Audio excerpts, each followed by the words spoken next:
दिवा शहर नागरी हक्क समितीच्या वतीने ठाणे महानगरपालिकेच्या दिवा प्रभाग समितीकडे दिवा रेल्वे स्थानक परिसरातील वाढत्या बेकायदेशीर फेरीवाल्यांविरोधात तात्काळ कारवाई करण्याची जोरदार मागणी करण्यात आली।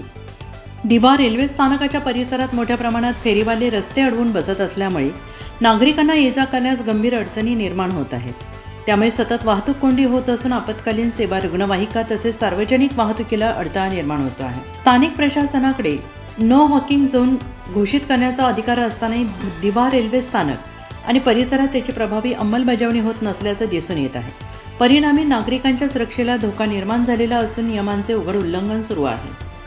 समितीने प्रशासनाला मागणी केलेली आहे की दिवा रेल्वे स्थानक परिसरात तात्काळ नो हॉकिंग झोन घोषित करा, सर्व बेकायदेशीर फेरीवाल्यांवर कठोर कारवाई करावी, भविष्यात अशा अतिक्रमणांना आळा घालण्यासाठी विशेष पथक नियुक्त करावे, नागरिकांच्या सुरक्षिततेसाठी तातडीनं उपाययोजना कराव्यात। जर प्रशासनाने याकडे दुर्लक्ष केले तर दिवा शहर नागरी हक्क समिती नागरिकांसह तीव्र आंदोलन छेडण्याचा इशारा दिवा शहर नागरी हक्क समितीने दिला आहे। यावेळी दिवा प्रभाग समिती सहाय्यक आयुक्त शिवप्रसाद नागरगोजे यांना निवेदन देण्यात आले।